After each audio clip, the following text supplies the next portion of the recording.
Welcome back, guys, to part 4 of our movie ticket booking system. Today, we'll be preparing the theater.java class.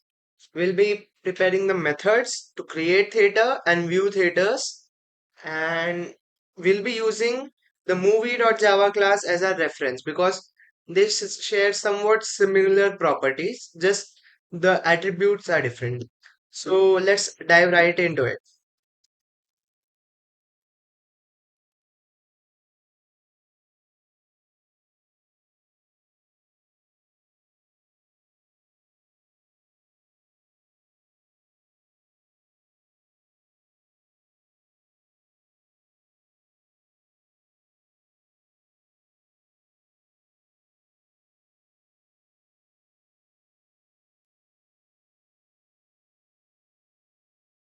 Alright, guys, so that's our theater class. As we did in movie class, we prepared a DB object. Using the DB object, we inserted theaters using this method, execute update, the method that we did in part 3. And using another method of DB, that is db.getRecords, we fetched the theater details and we are going to print them out on screen. So, yeah, let's try doing that.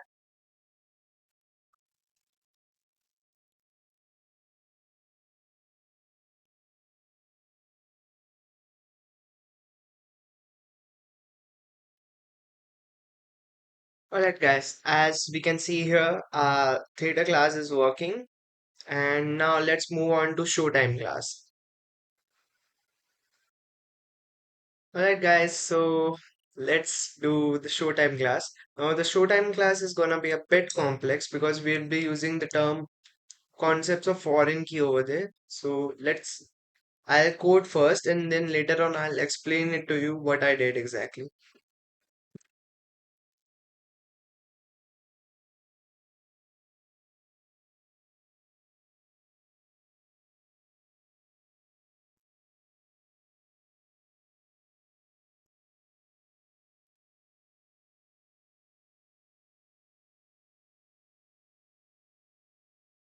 Alright guys, so this should be it for our showtime code. So apparently it's not that much different. Just we had to tackle this show time, which is a time element.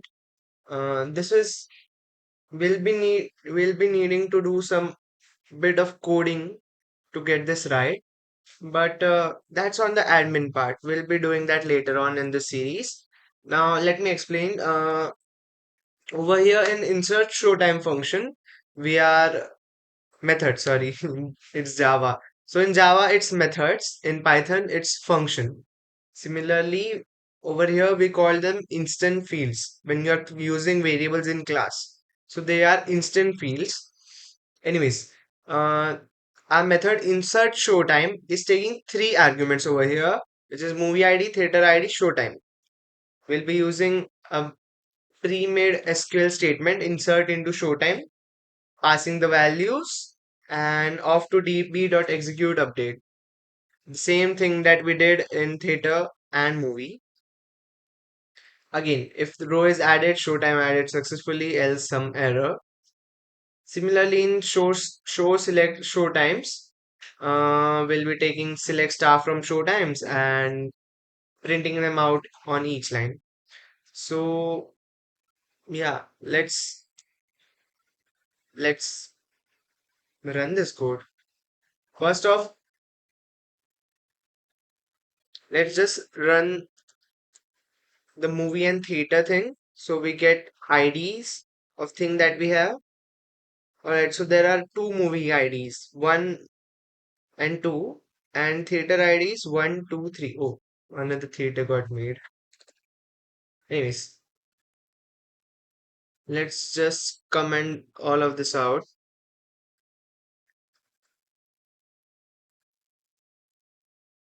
in the object creation. We don't really need it right now.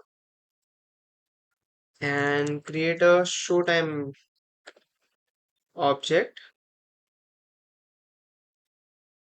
and s dot insert showtime. Okay, I'm not sure I wanna insert the timestamp that way. But for now, let's just do that. And it's an import error. Don't worry, guys. It's an import error. Nothing big.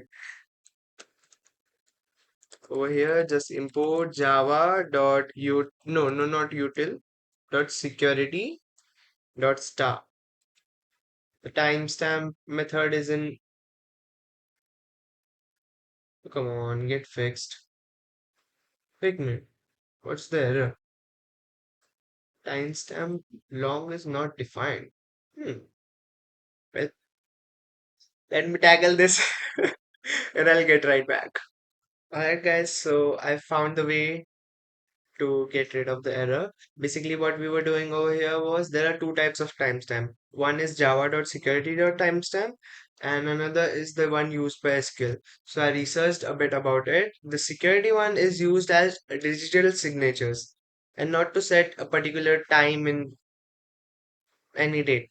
So it wasn't really our cap compatible to our use case, right? SQL.timestamp, meanwhile, can be compatible to our use case. So we switch to SQL.timestamp. And over here, I know a lot of comments, but we are simply creating a local date time object. In that, we call .now, and then we assign the hour, minute, and second to it. Similarly, going ahead, we create the timestamp show time, and then from local date time at zone, this is all just to convert the local date time to timestamp time. So just we'll be figuring out how to actually take the values from user later on. So this is just for the trial run, and I already did the trial run for this. So let's just switch it up with second theta. All right, let's insert into second theta and let's set the time for 4 p.m. Now 4 p.m. is 16. Alright, we save this, open the terminal, we run this, showtime added successfully. Let's check if it what all data we have in our database right now. We'll use s dot show showtimes. And we run this again. And as you can see, now there's another factor going on over here, that is the date. I don't really want to get into date as well. That will complicate things by a lot. Let's just work with time in our project. All right. So first showtime ID is 1. It's at 7:47 because I inserted that. I didn't add with minute 0 with second 0 over here. So it took some time, 47 and 8 from somewhere. It's not 47 and 8 right now over here. Anyways, our second record that we inserted, it got inserted successfully. The show time ID is 2, movie ID 1, theater ID 2, and the timings are 4 p.m. Alright, guys, that's it for the part 4. In part 5, we'll be getting into some real functioning things like the admin part and booking as well if we have time, or else we'll be doing the booking in part 6. And finally user and the main class. Alright guys, thank you for watching. Bye.